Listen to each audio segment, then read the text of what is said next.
Autre chose, dans ce journal, ils sont tordus, coupés et parfois arrachés. Les lampadaires alignés le long des voies souffrent énormément des accidents de la circulation.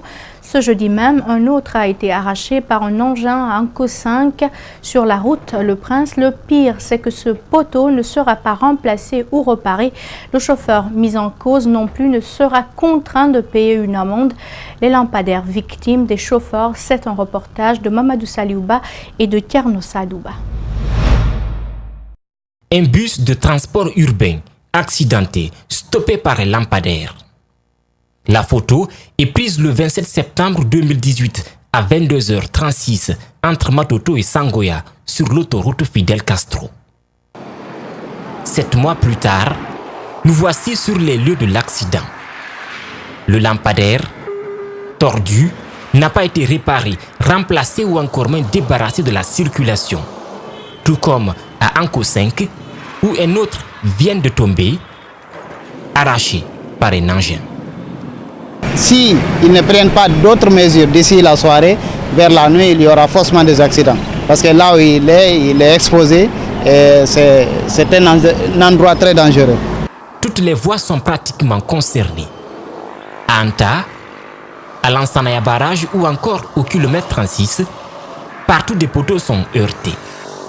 Les coupables, souvent des chauffeurs, ne sont jamais inquiétés. Ni l'État, ni personne ne prend le soin de les remettre en marche.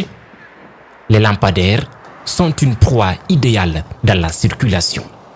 Les citoyens ne réparent pas. Quand il s'agit du bien public, ils gardent et puis ils passent, ils s'en fichent, ils disent que c'est pour tout le monde. Voilà, personne ne se soucie du bien public. Existe-t-il une commission pour veiller sur ces lampadaires? À voir les images, la réponse à cette question est connue. Mais néanmoins, les ressources issues des taxes sur les véhicules devraient tout arranger. Les vignettes, les cartes grises qui sont payées par les chauffeurs, ça devrait conduire à cela, à la réparation des routes, à la réparation de tout ce qui concerne la route, à l'éclairage et ainsi de suite. Mais si l'État ne le fait pas, c'est une faute à l'État. En ce moment, ce n'est pas la faute au chauffeur. Ces lampadaires souffrent d'un autre problème. La nuit tombée, seuls quelques-uns fonctionnent. Le Premier ministre guinéen a dévoilé ce jeudi les ambitions de son gouvernement de poursuivre l'assainissement des finances publiques. Ibrahima Kassori Fofana réitère notamment l'idée de conduire la réforme et la modernisation des services de l'État engagés dans la mobilisation des ressources. Mohamed Valek Touré et Abdoulaye Kamara. Mon gouvernement est engagé à poursuivre avec détermination la réforme des finances publiques en Guinée. Qu'elles se rapportent ces réformes à la politique budgétaire ou qu'elles concernent la problématique spécifique de la mobilisation des ressources internes, les réformes sont indispensables pour libérer le pays des entraves qui freinent son développement. Certains d'entre vous s'en souviendront, dans ma déclaration de politique générale devant la représentation nationale, je me suis engagé au nom du président de la République à concevoir et mettre en œuvre une véritable révolution fiscale en Guinée. Je remercie Monsieur le ministre du Budget d'être engagé avec moi dans cette dynamique. La nouvelle mission d'appui à la mobilisation des ressources internes, MAMRI, est la transcription de cet engagement. Cette structure, que j'aime qualifier de technico-politique, vise à donner à la mobilisation des ressources internes l'impulsion politique qui a jusque-là été insuffisante pour permettre des avancées notables en la matière.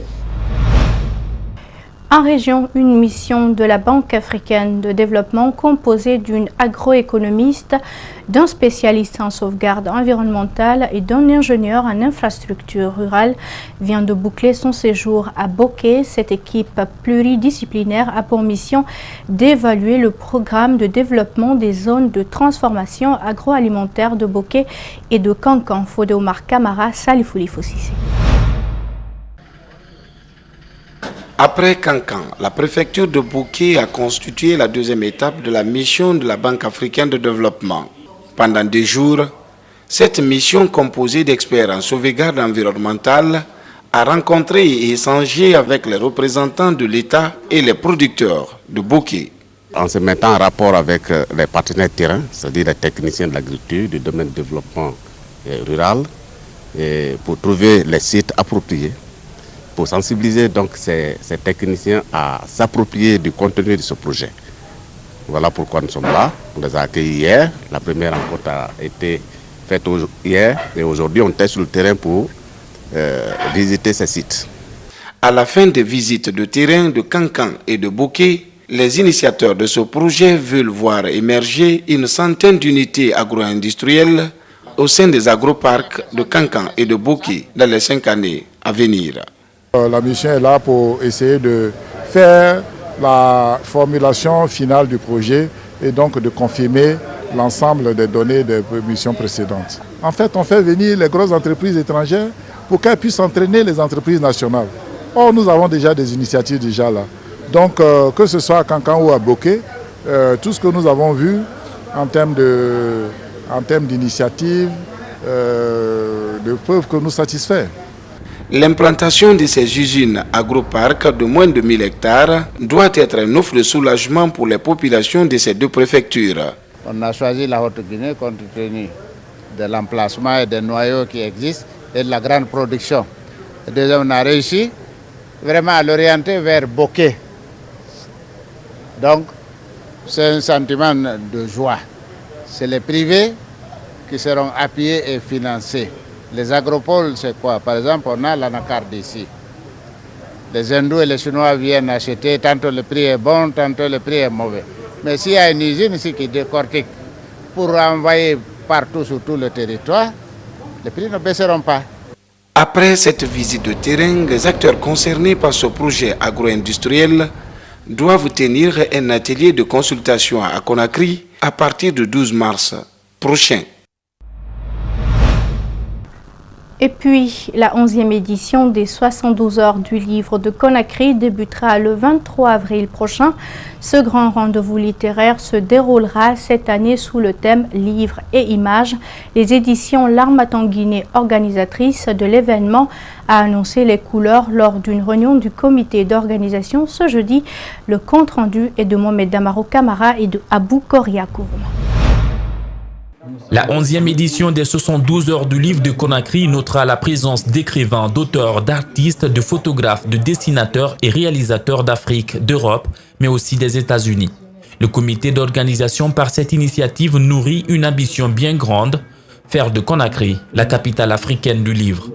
Conakry souhaite être la capitale africaine du livre et nous allons lancer véritablement cette opération au cours de cette 11e édition des 72 heures du livre, avec le parrainage de l'Organisation internationale de la francophonie qui a déjà financé l'étude de faisabilité de ce projet.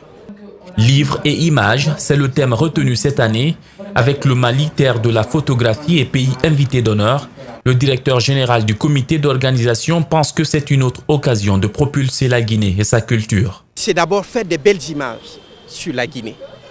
Des belles images sur le livre et la lecture en Afrique, mais aussi faire en sorte que la Guinée sorte de l'ornière. Vous savez, quand vous avez fait Bamako, les rencontres de Bamako, vous avez fait la Biennale à Dakar, vous avez fait le FESPACO, le nombre de caméras, le nombre d'images qui voyagent dans le monde, c'est extraordinaire.